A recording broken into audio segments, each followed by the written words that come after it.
When you are 68 years old and the cardiologist says the word infarction instead of indigestion, something inside you rearranges itself. It was Tuesday, October 14th at 2:17 p.m. I remember the time because the clock above bed 3 at Rocky View General Hospital in Calgary. My hospital gown felt thin against my skin, the fabric rough where it brushed the IV tape on my wrist. I had driven myself to emergency. The paradox is this. You can spend 42 years raising a child to be independent and still find yourself alone when your own heart begins to fail. Dr. Mira Iqbal stood at the end of my bed, reading from a tablet. "Mrs. Callahan, your troponin levels are elevated. This was a mild myocardial infarction. You were fortunate." Fortunate. I nodded. I have always been good at nodding. My phone lay on the metal tray beside me. I had called my daughter at 1:06 p.m. just before they wheeled me in for an ECG. I left a voicemail. My voice had sounded calm. It always does. "Emily, sweetheart, I'm at Rocky View. They think it may be my heart. Don't panic. Call me when you can." She did call back at 3:42 p.m. The line crackled slightly. I could hear wind, laughter in the background. "Mom? I just landed in Maui. I saw your message. Are you okay?" Behind her, I heard the hollow echo of an airport terminal announcement and the rhythmic swish of rolling suitcases over tile. "I had a small heart attack. They're admitting me overnight." There was a pause. Not shock, not fear. A pause of calculation. "Oh, Mom," she exhaled sharply. "We just got here. The kids have been looking forward to this for months. Brad already paid for everything." Brad. "I'll FaceTime you later tonight," she added. "You'll be fine. It was small, right?" The monitor beside my bed emitted a steady, indifferent beep. My mouth had gone dry. I swallowed and tasted metal. "Yes," I said, "small." I did not ask her to come home. That was the moment something inside me cooled. But here's what I didn't know then. The trip to Maui had not been paid for the way I believed it had, and the silence that followed my hospital stay was not distraction, it was strategy. The truth arrived in layers, and by the time I finished uncovering it, my daughter would discover that the woman she left in a hospital bed had been paying far closer attention than she ever imagined. I survived the heart attack. Our relationship did not. And what I chose to do next would change the direction of 3 generations of my family. I didn't know yet what I was about to lose, but I also didn't know what I was about to take back. I was 68 years old that October, and I had lived in Calgary for 41 of them. My name is Margaret Ann Callahan.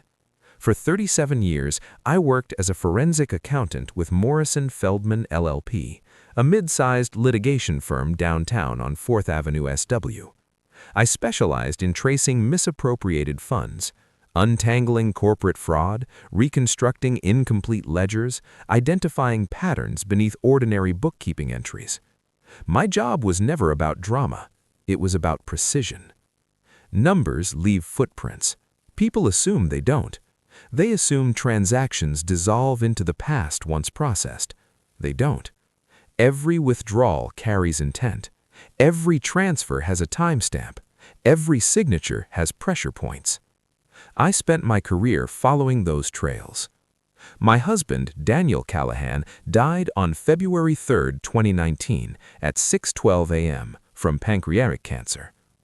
The morning he passed, the snow outside our Rosedale home fell in slow, deliberate sheets, as though the sky were lowering a curtain. The house was so quiet afterward that I could hear the furnace cycle on and off, the ductwork ticking softly as it expanded. After Daniel's death, I returned to work for 2 more years, not because I needed the income, though I appreciated the structure, but because I was not yet ready for a house that echoed. I officially retired on June 30, 2021. My final compensation package, including unused vacation accrual and deferred bonus, totaled exactly $312,480.17 before tax. I invested it conservatively, dividend-yielding blue-chip equities and a municipal bond ladder structured through RBC Dominion Securities. My days became simple after that. I walked along the Bow River pathway at 8:15 every morning. I stopped at Lena's Italian Market on Center Street for espresso on Thursdays. I volunteered twice a month with the Calgary Seniors Resource Society, helping widows review pension statements and government correspondence. It was there I met Raj Mehta. Raj had been a portfolio manager before retiring in 2020. We shared an office desk every second Wednesday, side by side, reviewing CPP statements and old-age security recalculations for people who felt overwhelmed with paperwork. Raj had a habit of tapping his pen lightly against his chin when he thought. "You know," he once said to me on a cold February afternoon, snow squeaking under boots outside the window, "you see patterns faster than anyone I've worked with." I smiled. Patterns are just repetition with patience. He laughed. "That's going on a plaque someday." My daughter, Emily Grace Thompson, lived in Signal Hill with her husband, Bradley Thompson, and their 2 children, Lily, who was 9, and Connor, who was 6. Emily worked part-time in interior design. Brad ran a small construction subcontracting company specializing in luxury renovations. I never questioned their lifestyle. When Daniel and I were their age, we had also stretched ourselves thin to create a life that looked stable from the outside. There was one thing, though. When Daniel died, I did not simply inherit the house and retirement accounts. He had insisted, years earlier, that I structure certain assets inside a discretionary family trust, something modest but carefully drafted by Bennett and Ross barristers, dated March 18, 2012. At the time, I agreed because Daniel believed in contingencies. "Hope for the best," he used to say, his hands warm around a mug of tea, "but prepare like an engineer." I never mentioned the trust in detail to Emily, not because I intended secrecy, but because I had learned over decades of reviewing estates fractured by entitlement that clarity too early can distort relationships. My daily life remained modest. I drove a 2017 Subaru Outback. I wore the same wool coat Daniel bought me in Banff in 2008. I paid my property taxes, $4,873.22 annually, without complaint. I believed I had built something steady. I believed that steadiness would be met with loyalty. But here's what I didn't know then. The skills that had made me valuable in courtrooms would soon be required in my own kitchen. And this time, the ledger I would be reconstructing would be my own. After Daniel passed, I shifted my generosity toward Emily and her family with the quiet logic of a mother who believes stability can be transferred like currency. The first sacrifice came on March 3, 2020. Emily and Brad had overextended themselves on a kitchen renovation in Signal Hill. A supplier demanded immediate payment. I transferred $18,740.55 from my non-registered account to Brad's business line of credit. "It's just temporary, Mom," Emily assured me over tea at my dining table. "We'll repay you after the spring contracts close." They never did. The second came 18 months later. Connor was accepted into a private hockey development program in Calgary's northwest quadrant. The annual tuition was $26,315, equipment excluded. Brad called me on a Sunday evening at 7:48 p.m. "I hate asking," he said, voice low, almost embarrassed, "but this could be Connor's shot." I wired $26,315 the next morning through RBC. Connor hugged me afterward, his small arms tight around my waist, smelling faintly of sweat and bubblegum. That memory mattered. Repayment was mentioned once. It never resurfaced. The third sacrifice was larger. On February 11th, 2023, Emily told me they were booking a once-in-a-lifetime family trip to Maui. Flights, resort, excursions, the total came to $47,892.63. Brad's cash flow, she explained, was tight until an upcoming property closing. "It's just a bridge, Mom," Emily said, avoiding my eyes while stirring her coffee too vigorously. "We deserve something nice."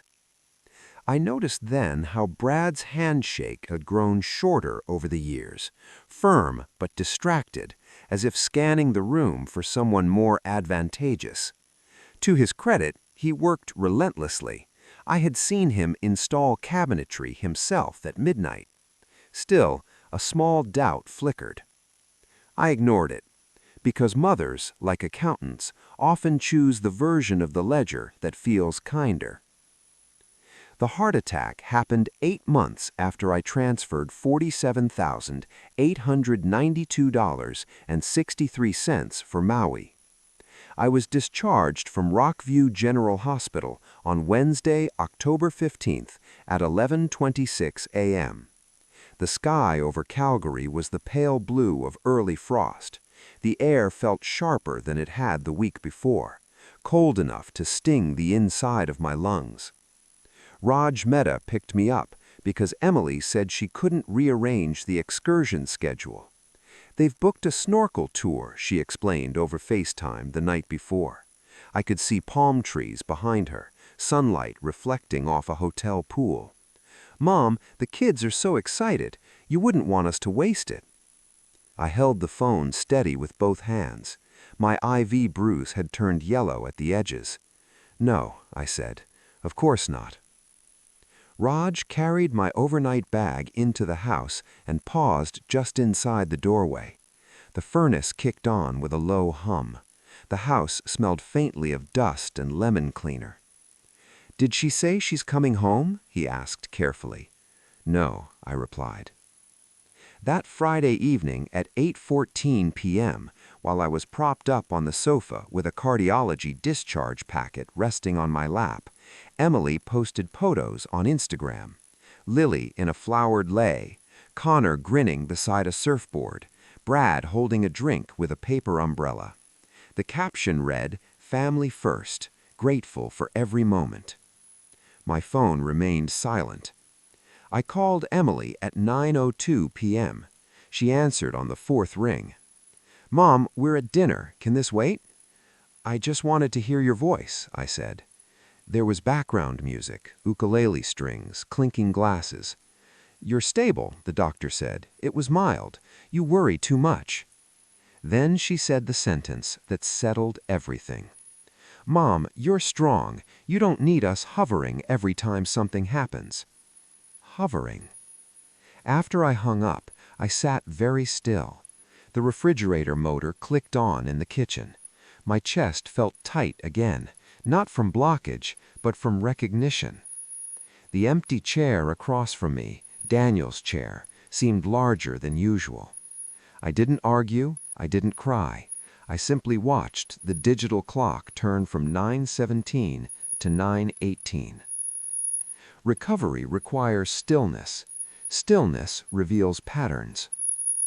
2 weeks after my discharge from Rockview General Hospital, I sat at my dining table in Rosedale with my October bank statements spread in deliberate rows.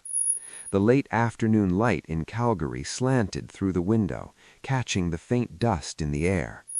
My fingertips traced transaction lines, the way I once traced fraudulent vendor codes in corporate audits. Layer 1 began innocently. On September 28th, there was a transfer of $9,842.11 from the joint contingency account I had opened years earlier for family emergencies. The memo line read, "Travel balance adjustment." I did not remember authorizing it, but I had given Emily limited online access for tuition deposits. It could have been an oversight. I called RBC Dominion Securities at 10:03 a.m. the next morning. Mrs. Callahan, the advisor said gently, the authorization was processed through your digital token. My digital token was in my desk drawer. I said nothing for a moment. Then I thanked him. Layer 2 arrived 3 days later. I requested back-end login metadata, something most clients never think to ask for. The IP address tied to the September 28th transaction resolved not to my Rosedale address, but to a residential connection in Signal Hill. Emily's home. I printed the access log. The paper felt warm from the printer tray. The withdrawals did not stop at $9,842.11. Between August 12th and October 2nd, there were 6 incremental transfers: $3,116.42, $5,904.87, $7,300, $4,221.55, and 2 additional charges totaling $12,780 routed through Brad's subcontracting account under materials reimbursement. The pattern was deliberate. Layer 3 required assistance. I invited Raj Mehta over on Monday, November 6th at 6:30 p.m. I laid the documents in chronological order across the dining table. He adjusted his glasses slowly. "Margaret," he said quietly, "this isn't sloppy bookkeeping. This is structured extraction." We calculated the total. Including the Maui transfer, hockey tuition, kitchen advance, and the 6 incremental withdrawals, the cumulative amount reached $123,020.12. $123,020.12. Not accidental, not temporary, intent. I leaned back in my chair. The house was silent except for the ticking of the wall clock and the faint whistle of wind against the eaves. My pulse remained steady. For 37 years, I reconstructed other people's betrayals from spreadsheets. Now, I had reconstructed my own, and I held every page of it in my hands. I did not call Emily immediately. Confrontation, like litigation, benefits from preparation. On Thursday, November 16th at 9:12 a.m., I sat inside the boardroom at Bennett and Ross Barristers in downtown Calgary. The walnut table gleamed under recessed lighting. My late husband's trust documents, dated March 18, 2012, were stacked neatly beside my reconstructed transaction summary. Across from me sat Michael Bennett, the senior partner who had drafted our estate structure 14 years earlier. "Margaret," he said carefully, reviewing the numbers, "this qualifies as unauthorized digital access and misappropriation. Because the account was structured under your sole authority, you have standing." I nodded. "Proceed." By 11:03 a.m., we had filed a formal demand letter. At 2:40 p.m., RBC froze the contingency account pending investigation. At 4:15 p.m., Michael initiated documentation for a civil claim totaling $123,012.12 plus statutory interest under Alberta's Judgment Interest Act. Only then did I call my daughter. She answered on the second ring. "Mom, what's wrong?" "I met with counsel this morning," I said evenly. "There have been unauthorized transfers from my contingency account totaling $123,020.12. Silence. "That's not unauthorized," she replied quickly. "You said we could use it for family." "For emergencies," I corrected. Her tone shifted. "Brad's business was under pressure. We were going to pay you back after the Maui clients closed." "You did not inform me," I said. "You used my digital credentials." "It's not like we robbed you," she snapped. "You have plenty. It's basically our inheritance anyway." There it was. I felt no surge of anger, only clarity. "Emily," I said quietly, "inheritance is not a prepaid credit line." Her voice cracked then, softer. "Mom, we were drowning. You don't understand what it's like now." "I understand cash flow statements very well," I replied. "You had other options." Denial had become justification. Justification began sliding toward bargaining. "What do you want?" she asked finally. "I want repayment within 30 days. Failing that, the civil claim proceeds. Additionally, effective immediately, you no longer have digital access to any of my accounts. The locks will be changed tomorrow. The trust will be amended." "You're suing your own daughter?" "I am protecting my estate." She inhaled sharply. "You're choosing money over family." I let the silence stretch long enough for her to hear her own words. "No," I said at last, "I am choosing integrity over entitlement." That was the end of the conversation. The reversal did not happen in my living room. It happened on Monday, January 22nd at 10:04 a.m. inside courtroom 413 at the Calgary Courts Center in Calgary. Emily and Brad had assumed I would hesitate before filing the civil claim. They underestimated two things: my documentation and the structure Daniel and I had built quietly over the years. When Michael Bennett stood and presented the transaction log, IP addresses, timestamps, authentication records, the courtroom grew noticeably still. Even the shuffling of paper seemed to pause. Brad's jaw tightened as the total was read aloud: $123,020.12. Then Michael introduced the second document, the discretionary family trust deed. Few people understood its implications until they heard them explained in plain language.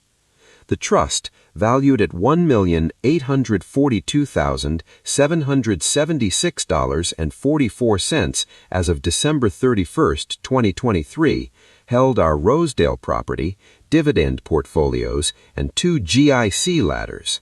I was sole trustee. Beneficiaries were discretionary, not guaranteed. Distribution required trustee approval based on conduct and stewardship principles explicitly written into Clause 7.3. Emily's face changed then, not dramatically, just the subtle draining of color. "But that's for us," she whispered, more to herself than anyone else.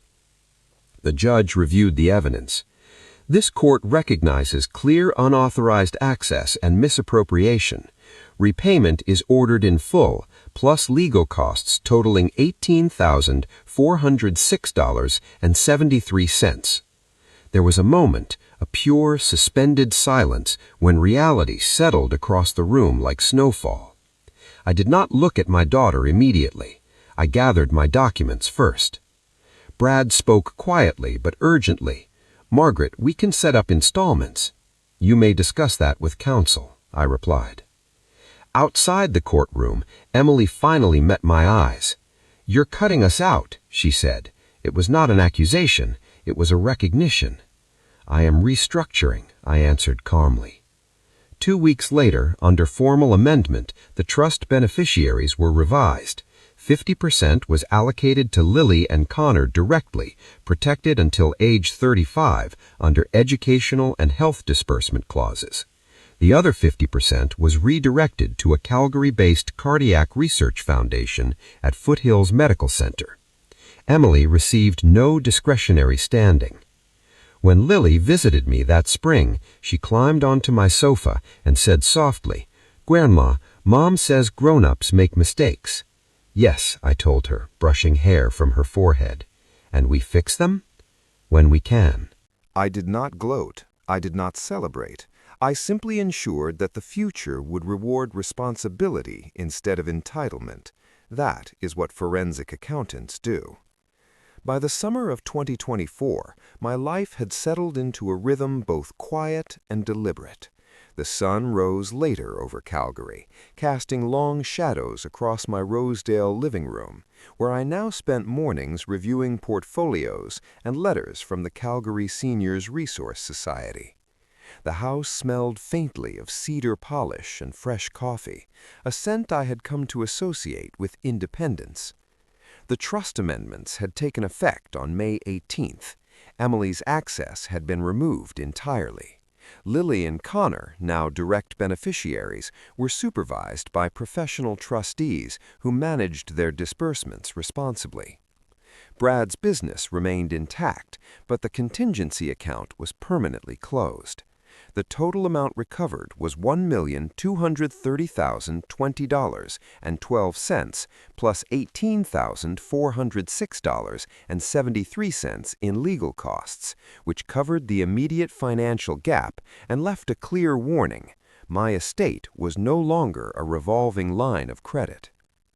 In place of the toxic dynamic, a new relationship grew quietly. Raj Mehta continued to visit every other Wednesday, helping me optimize the portfolio for tax efficiency and teaching me small tricks in Canadian bond laddering I hadn't considered since retirement. The warmth of shared expertise and trust replaced the previous tension I had carried for months. Emily, predictably, did not reach out, though her occasional messages to the children filtered indirectly.